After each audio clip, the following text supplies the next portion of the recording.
Hello, high সকলকে, কেমন আছো সবাই? আশা করি সকলে খুব ভালো আছো।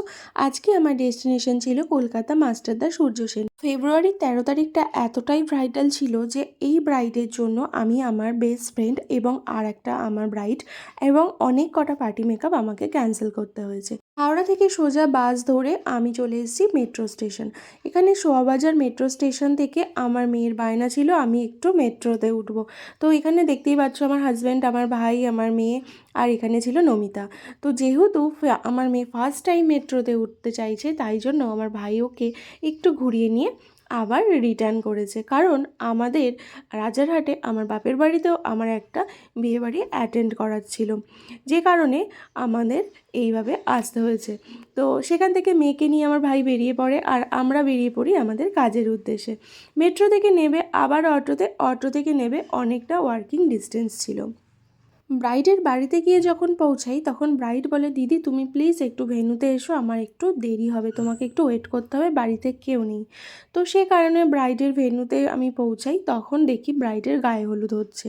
তো সেখানে আমাকে দেখে ও খুবই তাড়াতাড়ি করার চেষ্টা করে। তারপরে ফাইনালি আমাদের কিন্তু ব্রাইড রেডি করতে অনেকটাই টাইম লেগে যায়। তো এইটুকুনি তো অ্যাডজাস্ট করতেই হবে, কারণ তাদের স্পেশাল দিন আর এই রিচুয়ালসগুলো হচ্ছে তাদের স্মৃতিতে থেকে যাবে। আর এগুলো যদি ক্যামেরাতে ক্যাপচার না করা হয় পরে কিন্তু তাদেরই প্রবলেম হবে। যাই হোক, আমি কিন্তু অনেকটা ওয়েট করলাম আর সেখান থেকে আমরা লাঞ্চ করে নিলাম, কারণ বারবার বলছিল দিদি তোমরা এখানেই লাঞ্চ করবে, কারণ আমি তার বাড়ির সামনেই দাঁড়িয়েছিলাম। সেখান থেকে আবার আমাকে অনেকটা দূরেই তার ভেন্যুতে গিয়ে লাঞ্চটা করে নিতে হলো। যাই হোক, সেখানে খুব ভালো করে লাঞ্চ করে নেওয়ার পরে ওখানে কোনো অপশান ছিল না তার বাড়ি যাওয়ার। তো তার বাড়িতে যেতে আমাকে একটাই অপশান ছিল রিক্সা। তো এই রিক্সাতে উঠতে গিয়ে আমার হয়ে গেছিলো প্রবলেম, কারণ আমার কাছে ছিল ভারী ব্যাগ আর আমি ব্যাগ নিয়ে উঠতে পারছিলাম না। যাই হোক, নমিতা সেখানে আমাকে হেল্প করলো, আমরা উঠলাম। উঠে রিক্সায় যেতে যেতে খুব খুব আনন্দ হচ্ছিল, তোমরা বুঝতেই পারছো। আর রিক্সা থেকে আমি বারবার স্লিপ কেটে পড়ে যাচ্ছিলাম, কারণ রিক্সায় সবসময় আমরা চাপি না, কারণ আমাদের জাস্ট আমাদের যে লোকেশন সেখানে টোটো অ্যাভেলেবেল থাকে। যাই হোক, খুব মজা করতে করতে ঝাঁকুনি খেতে খেতে আমরা ব্রাইডের বাড়ি পৌঁছাই। একটু সময় নষ্ট না করে আমি ফার্স্ট একদম শাড়িটা র্যাপিং করে নিচ্ছিলাম। হাই বর্ণালী, হ্যালো। বলো আজকে তোমার স্পেশাল দিন, তুমি কেমন সাজতে চাইছো? আমি একদম নর্মাল সিম্পলের মধ্যেই উঠতে চাইছি, শুধু কলকার একটা আমার ডিজাইন পছন্দ করা আছে, ওটা তোমাকে দেখাতে চাই। আর চোখটা একটু টানা করবে, কারণ আমার চোখটা একটু ছোটো, তো বাকি টোটালটাই তোমার উপরে। আচ্ছা, চলো চলো তাহলে ফাইনাল লুকে দেখা হচ্ছে।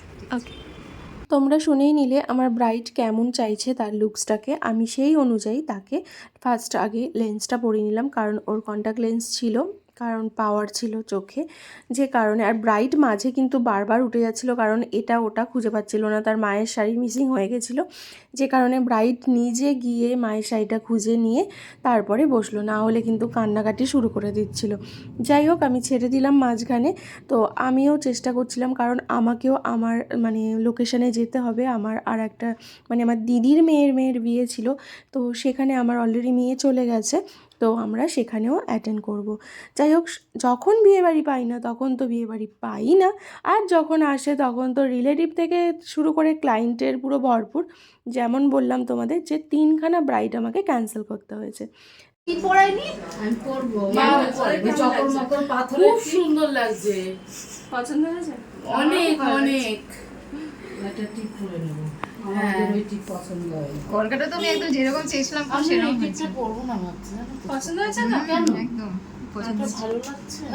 শুধুমাত্র এই সুন্দর কমেন্টটার জন্য আমি এত চেষ্টা করি যে আমার ব্রাইডকে যেন সাজাতে আমার কোনো ত্রুটি না থাকে। আমি এবার বেরিয়ে পড়লাম আমাদের রাজারহাটের উদ্দেশ্যে। ওখানে আমার দিদির মেয়ের বিয়ে ছিল, তো ওটাকে আমাকে অ্যাটেন্ড করতে হবে। আমার মেয়ে অলরেডি ওখানে চলে গেছে আমার মা বাবার সাথে, ভাইয়ের সাথে। আমরা মেট্রো ধরে নেমে পড়েছিলাম শোয়াবাজার, আর এখান থেকে আমাদের নমিতা ওর মাসির বাড়ি পৌঁছায়, সেটা ছিল দক্ষিণেশ্বর। তো ও ওখানে স্টে করে যায়, আর আমি জাস্ট বাড়ি গিয়ে শাড়িটা চেঞ্জ করে চলে গেছিলাম বিয়ে বাড়ি। এখানে দেখতেই পাচ্ছ দিদির ছেলে আমার মেয়ে কতটা আনন্দ করছে, আর এইটুকু আনন্দ তো তোমাদের সাথে শেয়ার না করলে হচ্ছিলই না। ভিডিওটি সকলের কেমন লাগলো অবশ্যই কমেন্টে জানিও। তো সবাই ভালো থেকো, থ্যাংক ইউ সকলকে।